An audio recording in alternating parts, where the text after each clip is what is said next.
Cool. So today I'm talking with Nix Herrera. He's a body painter and a makeup artist, and I've been friends with him for years now, dude. Right? Like, are you laughing at my intro? Yeah, and the reason being is that's how people know who's known me for the longest, is because most people in my career and artwork know me as Nix. So I can't call you that. It says it on your shirt. It's weird, right? I can't call you Nix. That's what it started all is I came out with products and I was like, Bill McCoy gave me the nickname because I was writing something. He saw me writing it and it was NICK''S. And he's like, why don't you just sign it NIX? And I was like, oh, that's pretty cool. So I started signing things as Nix. Then I came out with products and it was like Nix stencils. And then from there, Face Off was like, oh, do you have a nickname? And I'm like, well, people at trade shows started calling me Nix. And they're like, all right, well, we'll use that. It's cool. And I was like, all right. And then after the show aired, people were like, hey, Nix. And I was like, oh, it's so sticking. weird. But I was like, it's a brand. And I'm like, all right, I like this. So I started sticking with it. And then now it's weird for me to hear people call me Nick because I've gotten so used to Nix over the years. Yep. Yeah, that's how I know, like, when I'm with somebody and somebody else approaches me, if they call me Nick or Nix, they have an idea of, like, you know, they've known me awesome. 10 years. So speaking of that, that brings up a good point. Like, what do you think the importance of branding yourself as a creative? Like, how like that's pretty important, right? It's become everything, and it's so weird because I have friends that are the most amazing, talented artists that have no idea how to use the internet, and because of that, it keeps them from working. Or, yeah, it's crazy. It's everything from your look, your personality. I mean, I got hired for a job just because I had tattoos, and they were looking for an artist with, you know, visible tattoos. It's just part of, I think, of what the world is now, because everything is such a visual thing, and you have to have some kind of presence. So yeah. And I think in your line of work, in your creativity, so you do a lot of body painting. You started off doing tons of body painting back probably 15 years now is when I first met you during the convention circuits. And here's what I appreciate about what you guys do, and true body painters that have and makeup artists. It takes a level of professionalism. You almost have to go a step up. So if you were just a painter, you could almost be like super crazy and wild and say kind of inappropriate things and whatever, have that kind of eccentric personality. But I feel like with body painting, you guys have to take the professionalism up the next notch, because your entire reputation, I mean, you're so close to people fully naked, you're painting all over their bodies. There's a trust level that has to be there. So almost like the artist thing has to have that balance in your line. It's not the easiest to like build a reputation of someone who people want to work with. Right. You get what I mean? Yeah, no, you're absolutely correct. And I learned it early on, and it was everything from appearance to language. You know, small things like you'd hear somebody ask a model to bend over, and instead it was like when you're dealing with somebody that's nude, it's not quite the right wording. So for me, it was like lean forward. You know, instead of spreading your legs, it's feet apart. And it's all these little keys in your body language feeding into their body language that you want them to feel as comfortable as possible. And because if not, then it changes the chemistry and the work. So there's a lot of small things that I've learned over the years that I think have kept me, I guess, in the game and working, you know, because there's some people that, you know, I hear stories. They're like, oh, I got painted by this one person and just bad vibes. And they're like, I was turned off by the body paint after that and never want to do it again. And then, you know, they work with me, and you know, I try to make them as comfortable as possible. And, you know, I'm a big joker, you know, and I use sarcasm a lot to kind of break the ice, but it's also just making sure that you know where the line is at and not to cross it. So. Yeah, that's good. And I've always appreciated that about you and other body painters in that area and same time frame. There were a handful. There were a couple that we were kind of like, that guy over there, that girl over there, whatever. But it's not just the models too, because you've got audience that you have to maintain and control. Sometimes you're painting live, right? So I remember, you'd be painting someone and some random photographer would walk in, start getting in there. And I think it was in Ohio where you were like, hey, no photos right now. This isn't a complete piece. I mean, basically you're photographing her nude without her permission is really what you're doing. And I remember having those talks. So that's really interesting though, that you, it's like with any creative field where you're kind of taking these terms and your process to another level just to really define it as a craft as opposed to a hobby. Right. And, you kind of brought up something that I've always appreciated about you was it's interesting when you're dealing with nude models and body paint and photography. I would work with certain photographers and I would get the image back and I would look at it and I go, it's a great photo of the model, but it doesn't show the body paint or the artwork. Yep.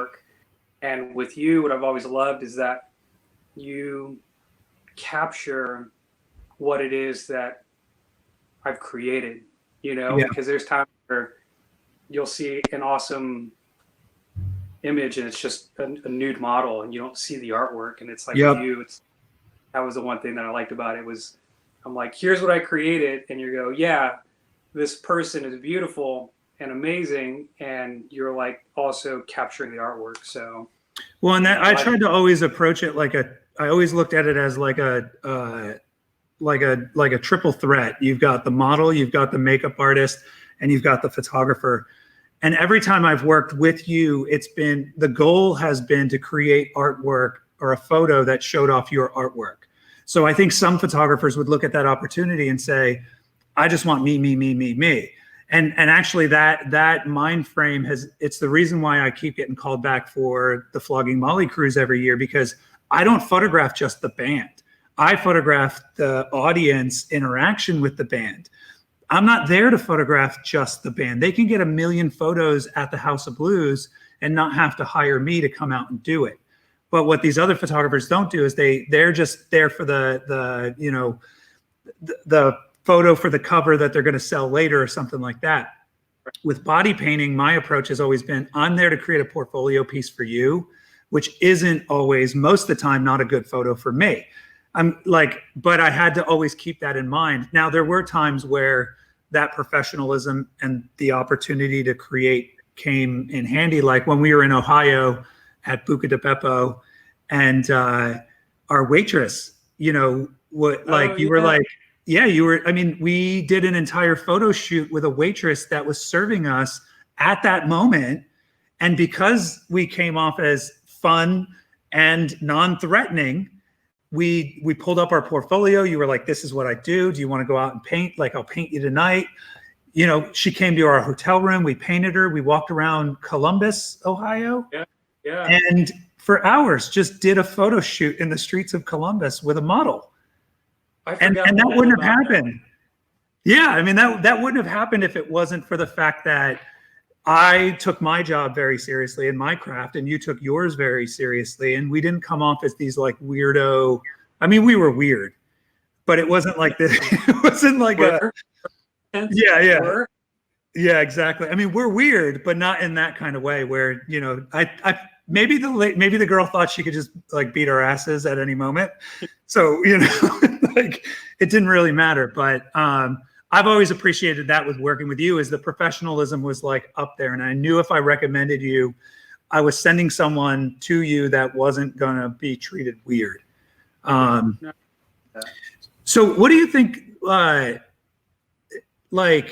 how important do you think it is to treat whatever you do as a creative, as a craft, as opposed to a hobby? All right, you have to ask that one more time. All right. So most people will get into this and they're just like, oh, it's just a hobby. I'm just painting. I'm just doing this. And even throughout your career, even though you're getting paid for it, it's hard to have that mentality that you're at the level of like a shoemaker or a blacksmith.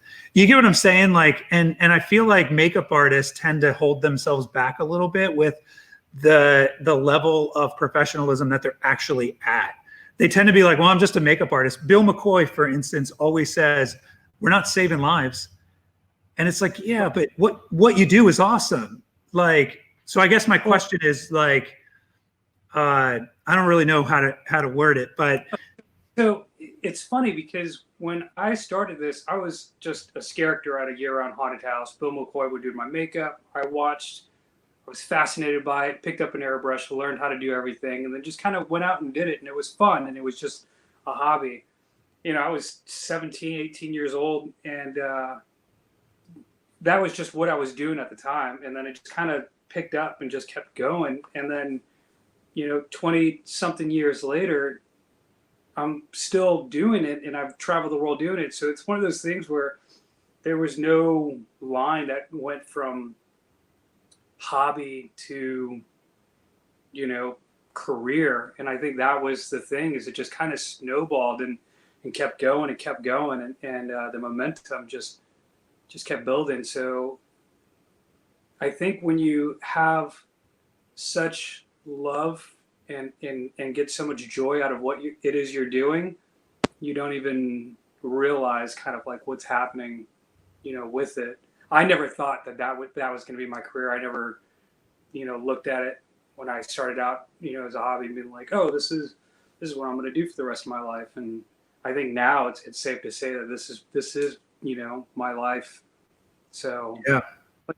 It's just that creative people have to have some kind of, release in something, and this just happened to be my thing. I told myself that when I hit 40, I was like, when I hit 40, the body paint's done, and I'm slowly transitioning out of it, not because I want to do less of it, but it's just there's different doors that are opening up now. So I've always felt that your work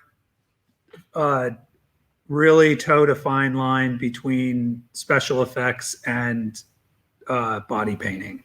So where others, they would just do straight up body painting, you would incorporate props that you would make and techniques that are very advanced for makeup artists. So I try not to just label you as a body painter, because I don't think you really are just that.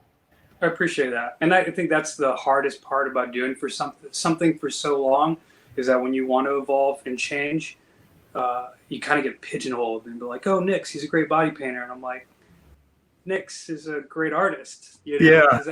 Right. I like to do so many different things that the opportunity to incorporate props and headpieces and set pieces, that, I think that's what makes my stuff different from most people, is that it's all these different elements that kind of come together. And then my body paint, when you look at it, a lot of times I think people have this idea of body paint being what you see in Key West, or, was at the Playboy mansion parties. And then for me, there's a lot of story behind things. And, Nude Night, the art show that I do there, it's sets, props, and there's so much story, that when you look at it, you're like, oh, I don't see just body paint. You see this full house. So what's a good lesson that you've learned from being a body painter? Speed. It's a regular painter. You can pick up a canvas and start painting it, and those oils will just sit on the canvas until you play with them again. So you can do 6 hours, 10 hours, or whatever. With me, I find that the max is about 6 hours, because your canvas needs to take breaks, and you can't really stand there for that long. And once I finish, then the photographer or whatever it is they have to do after comes into play, and to just paint something, and for me to be like, oh, I'm done, and then be like, well, the model still has to do another, couple hours in photo shoots. And then after that, they have to do another couple hours in removing the process, So for them, I try not to push them any more than that. So I have to make sure that whatever it is I'm doing, I can knock out quickly. So it's knowing my concepts, knowing my materials and what steps and when to give them breaks and when I need to take a break, because it's a lot of different elements. Do you find that that runs into a challenge with clients' expectations as well? Oh yeah. They see some of the pieces that I've done and they go, I want this. And then they're like, we want to have 4 2 models. hours. Yeah, 4 models in 2 hours. And I'm like, well, you need to stagger out your people so that they come at different times, or you need to bring on, some more of my crew to assist me. And then, they're like, oh, well, I don't know if we can do that because of the budget. And I'm like, well, that's why my price is the price that it is, because you're paying for the feed and the experience and all that. That's cool. And do you find that like your confidence has grown to ask for those prices throughout the years? Yeah. So, no, it's the worst. Awesome. The hardest part about being an artist is that for me, I have a hard time selling myself, and I think that's the hardest part is, somebody's like, I want to hire you. And I'm like, cool, whatever works for you works for me. And I'm just like, I know I'm worth more, but it's just asking for what I'm worth. I think that's the hardest part about the career for me is, and that's what's great now is that you got agents and, you standard, rate now that I'm union. They're like, all right, this is the minimum and this is, what you get, and make sure you get your lunch, if not penalty and all that. And I'm like, this is awesome. Like, why didn't I do this years ago? It's amazing to have a person to blame. Like it takes it off of you. I'm the same way as you. When someone, to this day, I'll still do photo shoots for free. If someone was like, I really love your work, I want to work with you, I can't afford it. All right. I mean, the best thing I ever do is have a partner that's like, why are you doing this for free? And like, even when we had the studio at the mall, we would tell people that we weren't the owners. We would tell people that some millionaire owned the studio who travels around the world and he set the prices. We can't do anything about it. And it just instantly, it takes this relief off, because it's a horrible negotiation when they're talking directly to the person who sets the pricing. Right. Because then they're like, oh, you're being a jerk because, you're giving this price and that price. You said no. And I'm like, I think that's the one thing that took me a long time to learn was to say no, was to turn it down. And it also ended up working out in my benefit because, the people would be like, oh, well, can you do it for this price? And I'm like, I can't afford to do it that price, but I can refer you to somebody. And they're like, wow, like this person must be good because, their rates are high. And it's like what you were saying earlier. It's about that presence. If you tell somebody I can give you something for $100 or I can give you something for $500, and they're like, well, $500 costs more, so it must be better. It's this idea of it's part of the brand. Yeah, that's interesting. So you were on Face Off on Sci-Fi, barely on. I was rooting for you. Whenever I watched it, it was because of you and 2 other people. What season was that? Season 2. Season 2. So you came in right after Connor had won the first season. And I have to admit, I think the odds were stacked against you. I think they brought you in as a body painter, and it looked like you wanted to show more and do more. And this, I could be completely wrong about this, but this was my point of view. But not to bring up that whole experience, but how has that helped you as a creative? Was there some, like, leaving the show so early? Was there, like, how did that impact your confidence or?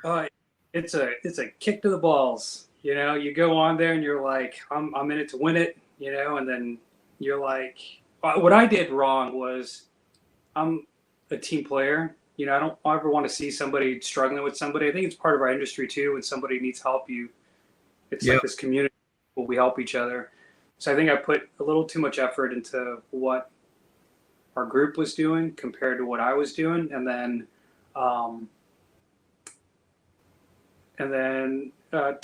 doing things that I wouldn't normally do. And I was like, now's the time to try new things, and instead of kind of sticking with what's worked for me.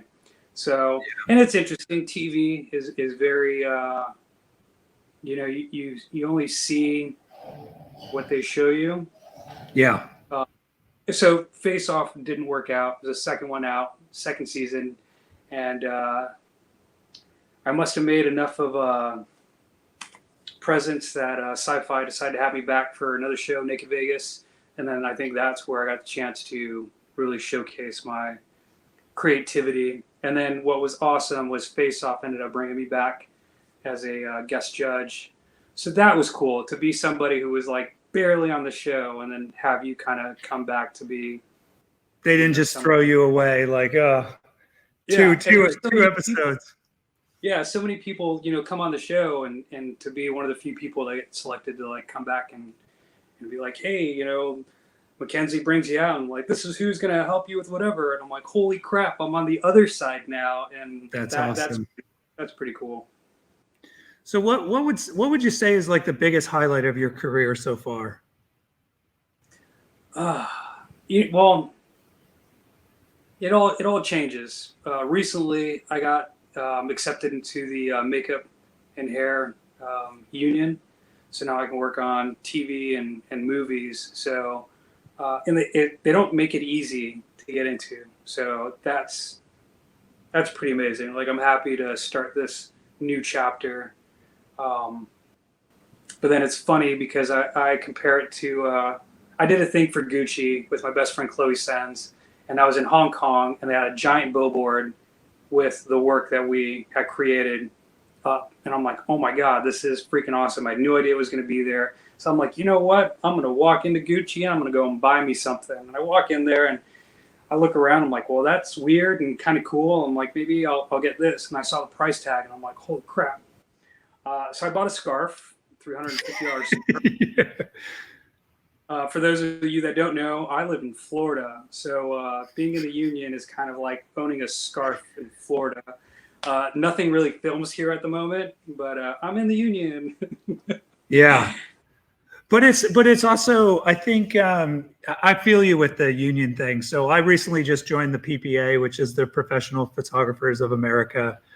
Nice. And yeah, I pay my membership and they let me in. But they do have a certificate for a certified professional photographer that you have to go through, and you have to be a member in order to be able to take this test.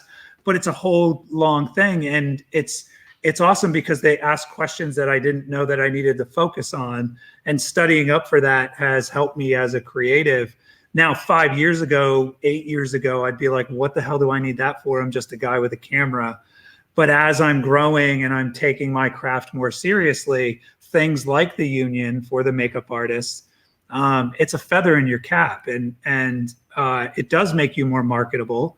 It makes you more knowledgeable, and it's a standard that beginners look at and say, I want to get to that point. I know more makeup artists than I do photographers.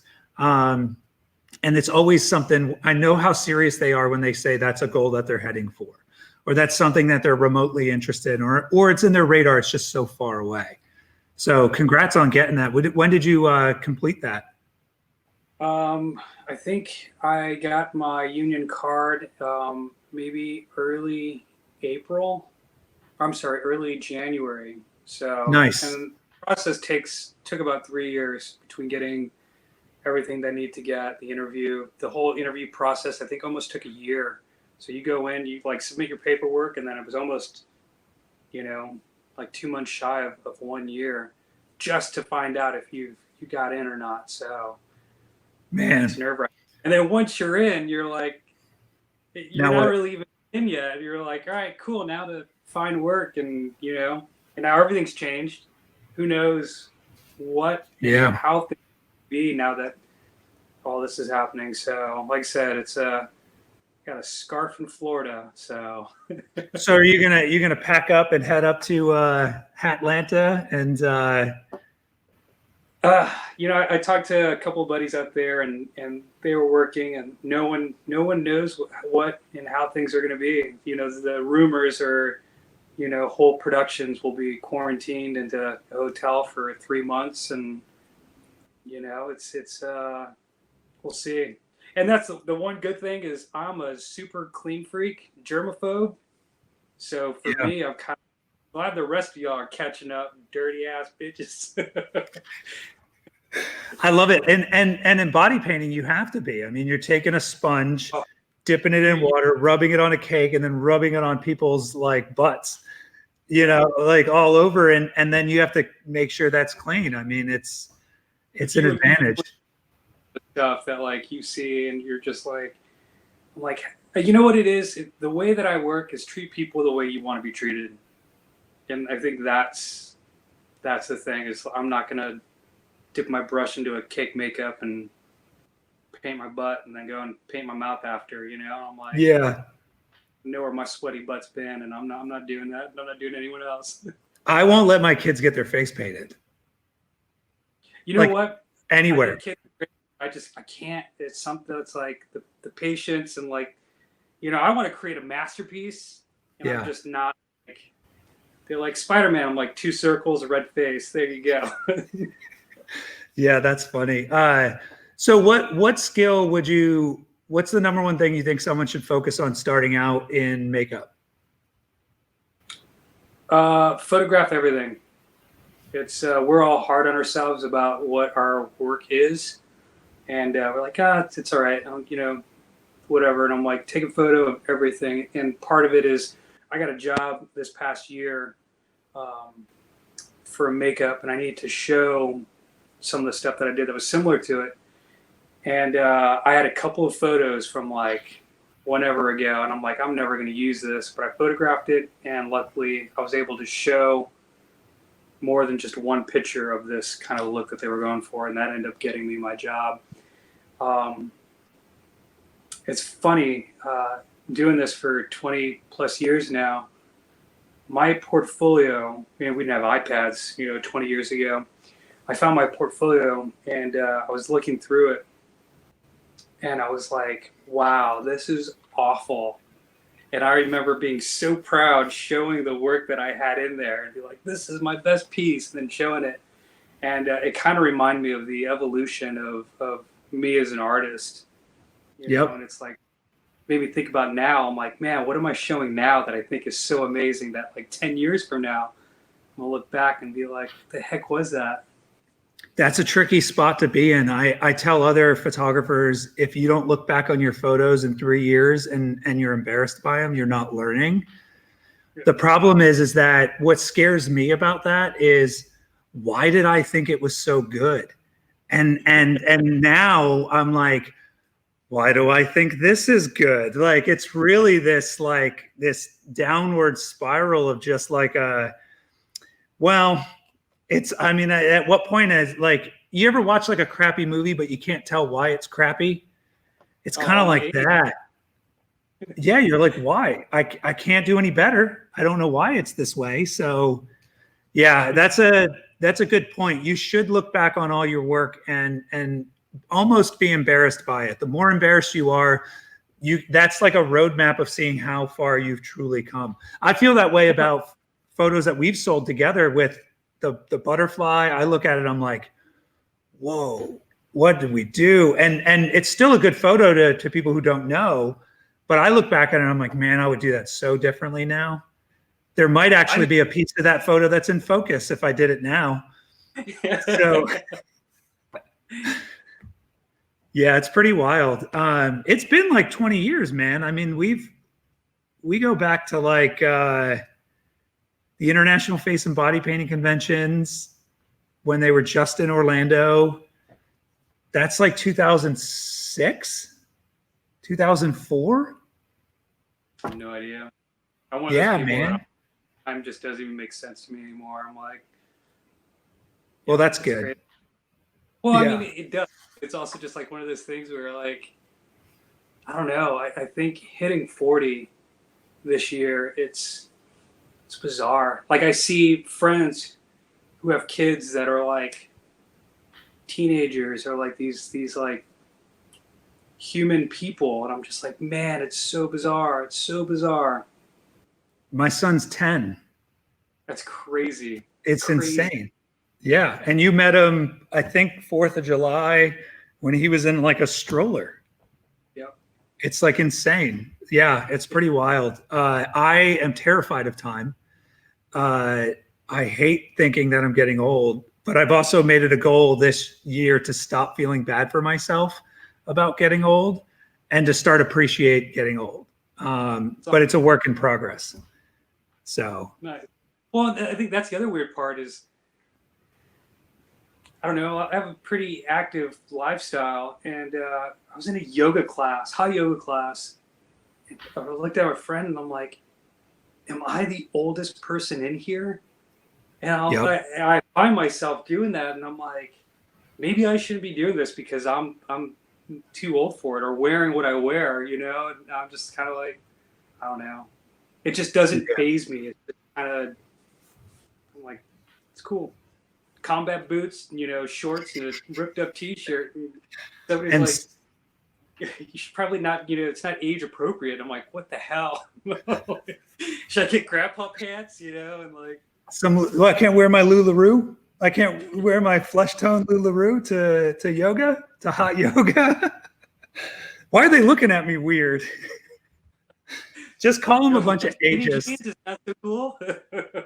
Yeah. At what point do you become that guy that's like, oh, look at that guy trying to be young? You know, I'm always that guy. Like, I agree. You know, as long as I stick to that kind of Johnny Depp, whatever, you know, he's doing, I'm like, all right, I'm fine.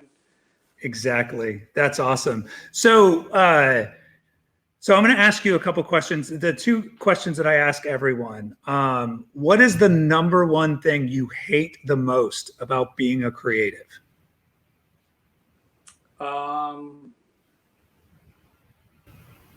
Yeah, it's the perfect answer for right now. It's not having a release, not working, not creating. It's the last like 6 weeks of just kind of being confined. Like, man, it's hard. That depression kind of kicks in, and you're just like, did I make the right choice? And, you know, am I going to be financially okay? Like, you know, because creative people, it's a hard income because there's always someone more creative doing what you want to be doing. And I think that's the hard part. But it's a matter of just figuring out different outlets for it. So I recently just learned how to start designing and 3D printing, and redid my portfolio, working on new business cards. So, but yeah, that's the one thing I hate. Is you're like, it's like having a nice outfit and nowhere to go, you know?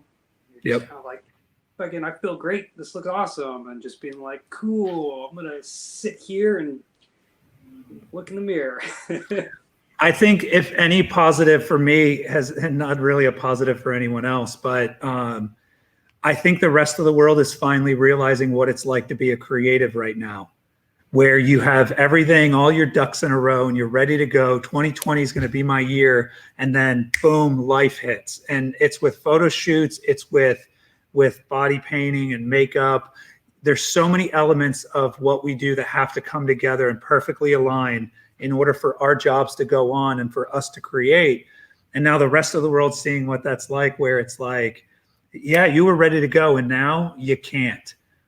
It's pretty interesting. I always tell people when they, you know, someone asks me what it's like to be a creative, and I try to explain it like, I'd rather be addicted to a drug.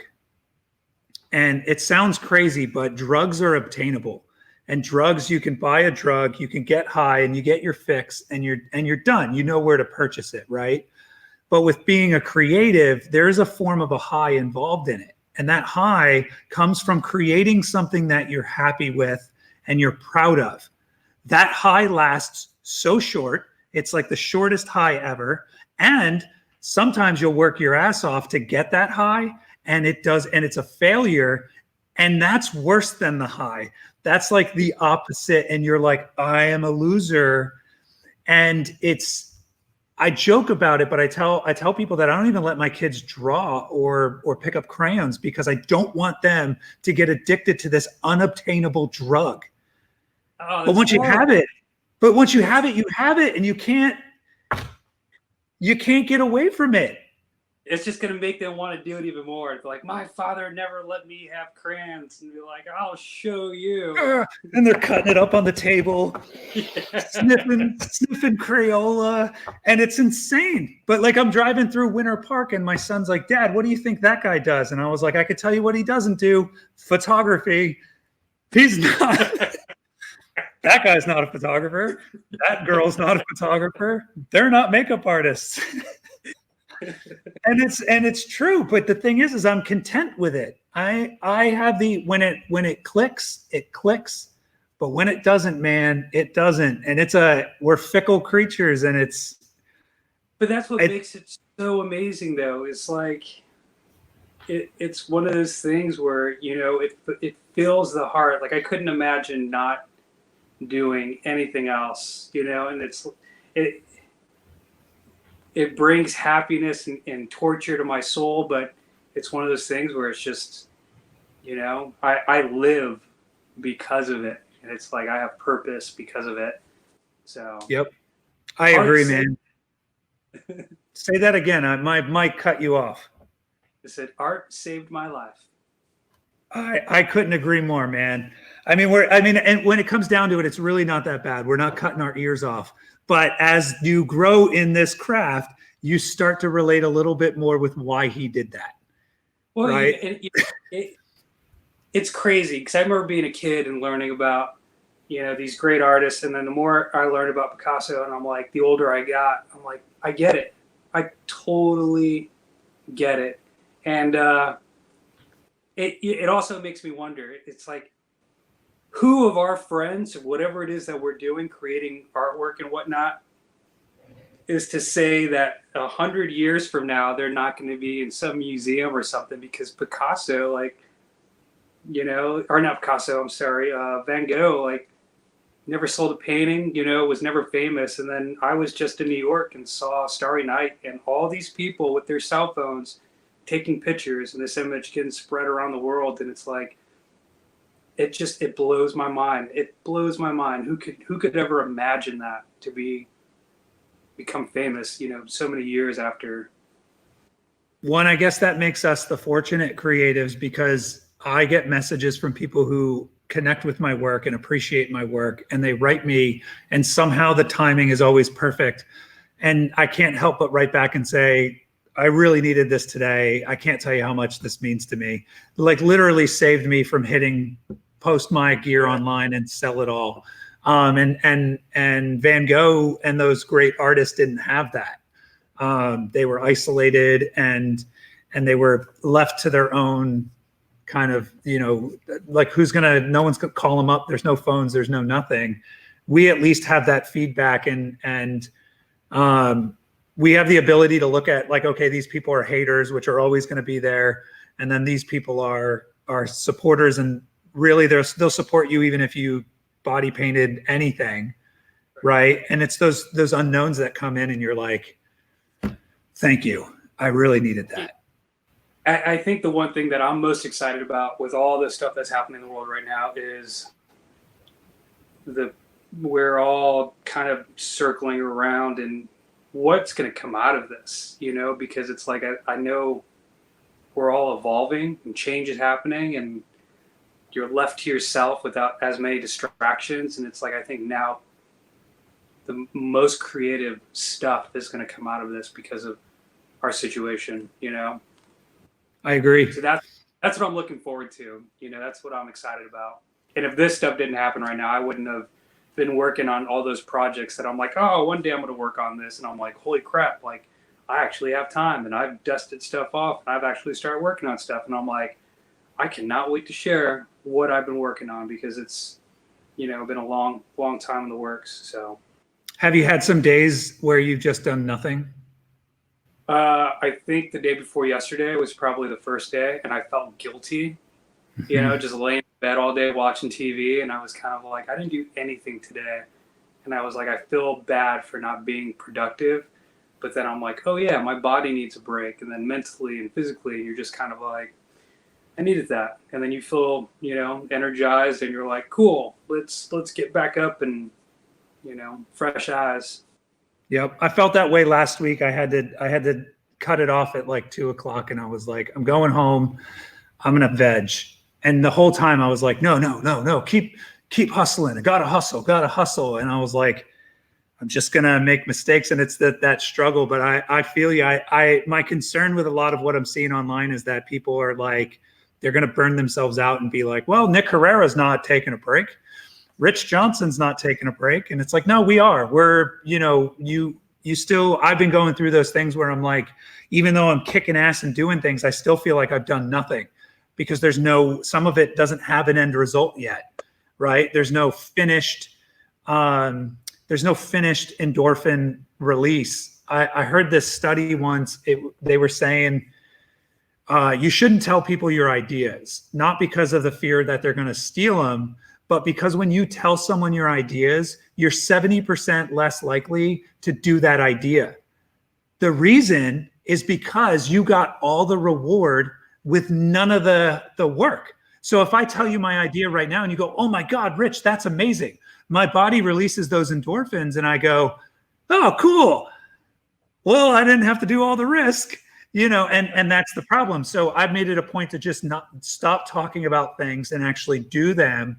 You've always been that way. You've always kind of had that like slowly trickle information out more, maybe subconsciously you're doing that to keep yourself motivated to that final big release of endorphins. But I've always appreciated that about your work is it had that cryptic kind of subtle, what's going on over there, man of mystery kind of thing. Yeah, that's really cool. So my last question is, what do you love the most about being a creative? I think it's the one thing that's different with a painter is that when I am done creating and working on my canvas, it's the two reactions. It's the one of your model seeing themselves for the first time and the audience seeing them. So it's the reactions of that reveal, And I think what I love most about what I do for the body paint stuff is that I've had people at shows come up to me and they're like, I really want to model for you, but I don't look like that. And I'm like, I'll paint everybody, male or female. It's like a lot of people think body paint, they automatically think female. And with me, I like to work with both. But it's taking everyday people and making them feel comfortable in their own skin. And one of the art shows that I do, I stand back. I don't like to be on the stage all the time. And it's like I'll paint and I'll finish and then I just run out. And I'll hide in the crowd and I'll just kind of sit, stand there and listen. And I remember somebody looking at the model and being like, I love that they look like me. And it was an everyday person. And it was like the most rewarding feeling was hearing that. It's my favorite part. And it's the same thing with the models. It's like, they'll call me back after and they're like, I can't believe I did it. And if you ever need me, I want to do it again because you become comfortable in your own skin and it's amazing. How's that for not changing lives or saving lives, Bill McCoy? That's changing lives, man. That's building confidence. That's making people comfortable in their skin. Now the girl who sees that other girl that way, she's feeling that way. It wasn't your intention. You didn't get into this to save lives, but it's a consequence of what we do, and that's a good consequence. It's saving my life. Tell Bill McCoy. It's saving my life. Yeah. We are saving lives. It's saving my own life. I just said that before. That's awesome. Yeah, I agree. I think art does save lives, and I don't blame Bill McCoy I don't blame him for thinking that way. I've met a lot of artists that refuse, like mentally, they just can't comprehend that what they do changes people's lives. It's the humble part of artists that I think is good. It's healthy. And you have to have that, but you tend to put yourself down in what you do. You tend to not give yourself the credit that you deserve. But I think it says a lot that your favorite part is not seeing boobs all the time, right? Your favorite. Wait, what was that? I'm a butt guy, so. Or even that wasn't your first reply. Your first reply was, I like the way my art makes people feel. I like the way that it's not the reaction of the crowd to my artwork. It's the reaction of the crowd to that subject that is in my artwork, and that they didn't go, ugh, and that this person was like, they felt confident. And I've seen that transformation. I've seen models in full body paint that have this just glow and attitude. And then I've met them out, like I've never seen them outside of the paint. The first time I met them was in the paint when you brought them in my room or something. And then I meet them the next day and I'm like, is that the same person? They don't have the same confidence or whatever. And I used to chalk that up to like the nose pieces or the ears or something you put on them, but it's different. They hold themselves differently. Well, I think that's the other part. It's almost like putting a mask on, what was it? You can be your true self when you're wearing a mask, because then people don't know, it's you. So it's one of those things where, no clue. And the art show where I go and do full nude male and female models, I mask my characters and I blindfold them as well. And part of the reason is that if somebody is looking at my model makes eye contact and they're looking at their body, there's this weird kind of exchange where you're like, oh, I wasn't looking, so it makes it comfortable for the audience to watch the body paint, and then my model not to know if there's one person watching or 1,000 people watching. And with the mask, it made it easy so that I've had people that want to model for me, but they're like, oh, I'm a school teacher and I couldn't do this, or, my profession keeps me from doing anything like that. So it opened the door to a lot more people being able to do it. That kind of brings me back to something else you said about when you photograph somebody performing, and then you also photograph the crowd. So many times there's pictures of me painting, and then the camera doesn't even realize that there's this giant audience of people viewing the process. So for you to, be like, oh, I took photos of the band, but then also took photos of the crowd, and you're like, that's where it's at. You see it in those people's faces watching the artwork get created. And when I paint, I try not to break the wall so that I can focus, but then it's also like, just becomes me and the model. But every once in a while when I do look back and you see people just, their faces say it all, and it's hard to explain, but you get kind of like that true message of what it is that they're feeling looking at your artwork. Yeah. And it's hard to do that in the moment as the artist doing it, because you're working at your world is this big at a time.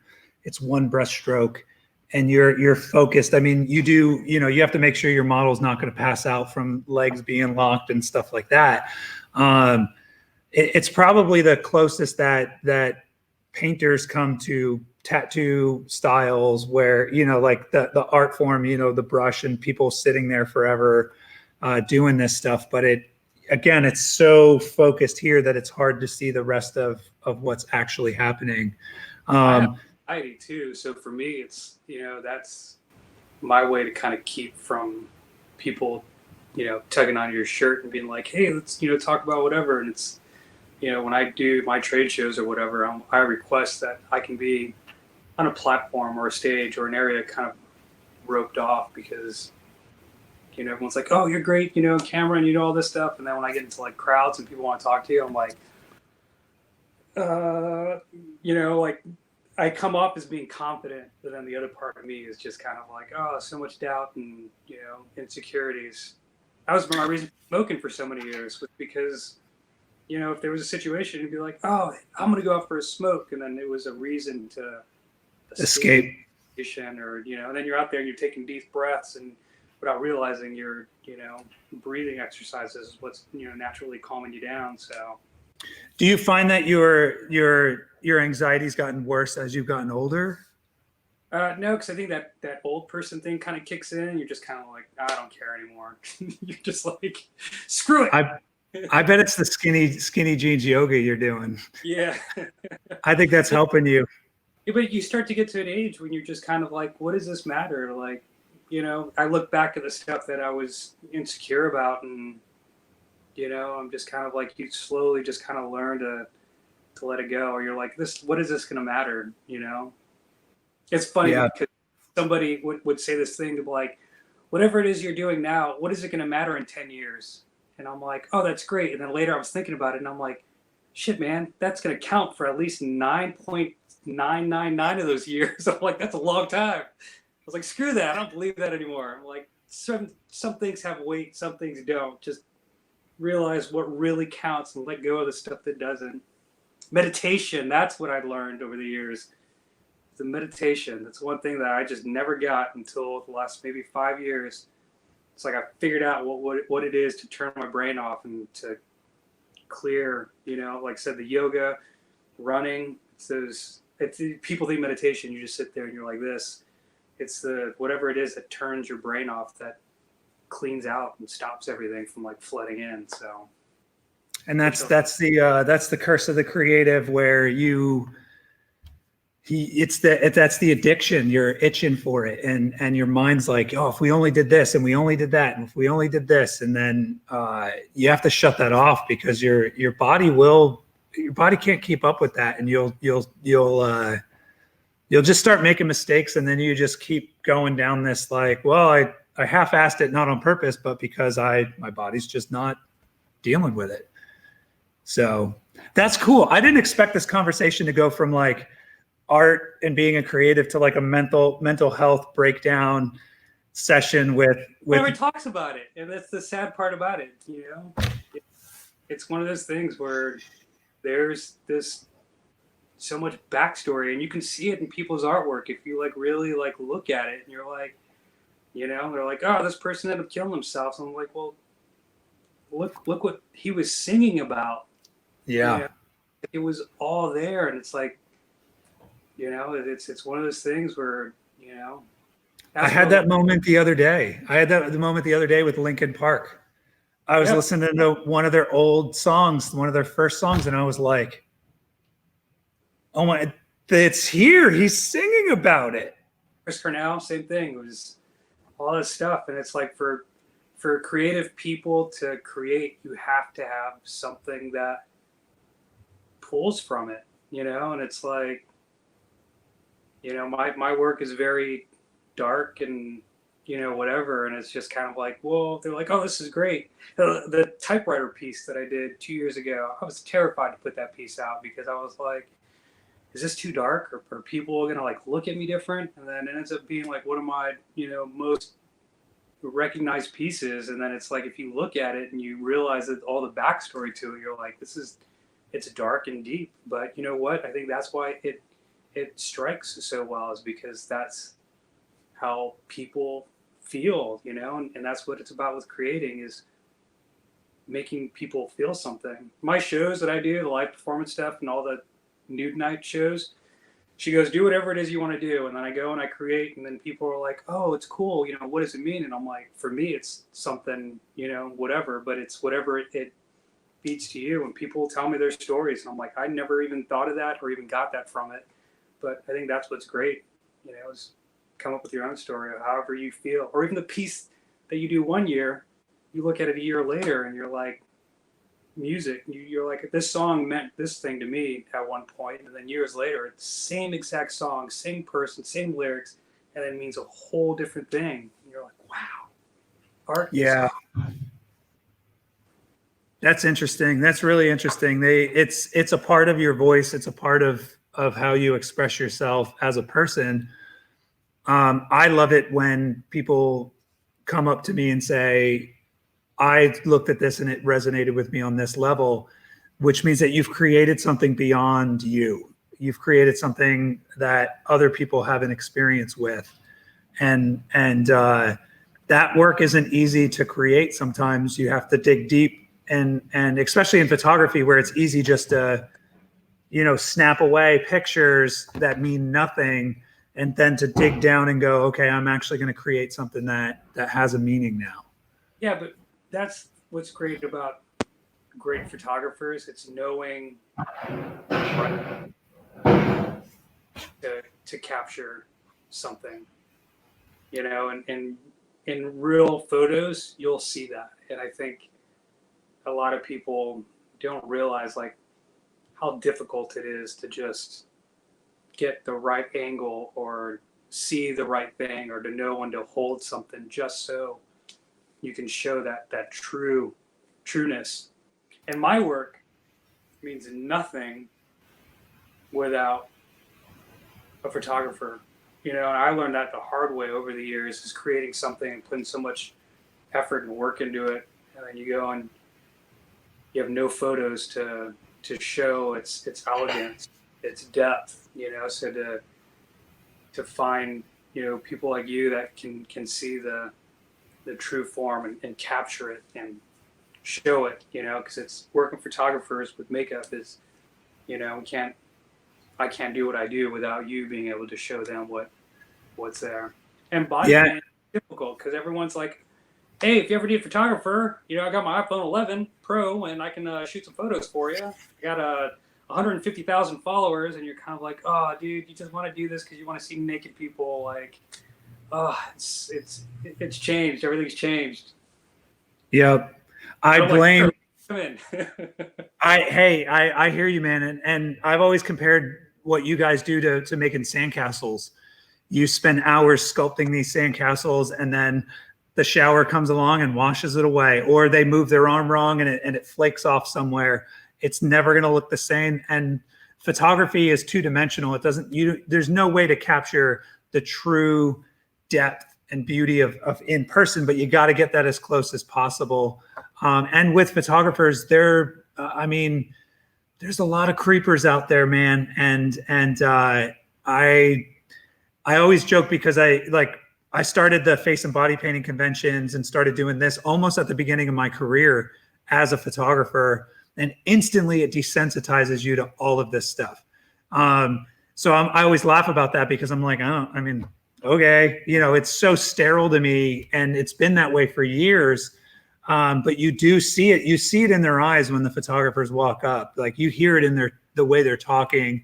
And it's, you got to shut it down. You got to be like, yeah, come back when you're a lot less rapey. Yeah. I don't know what to say. So very cool, man. Well, dude, I can't thank you enough for being here. I know you got a million things going on right now. I'm not even wearing pants, so. Exactly.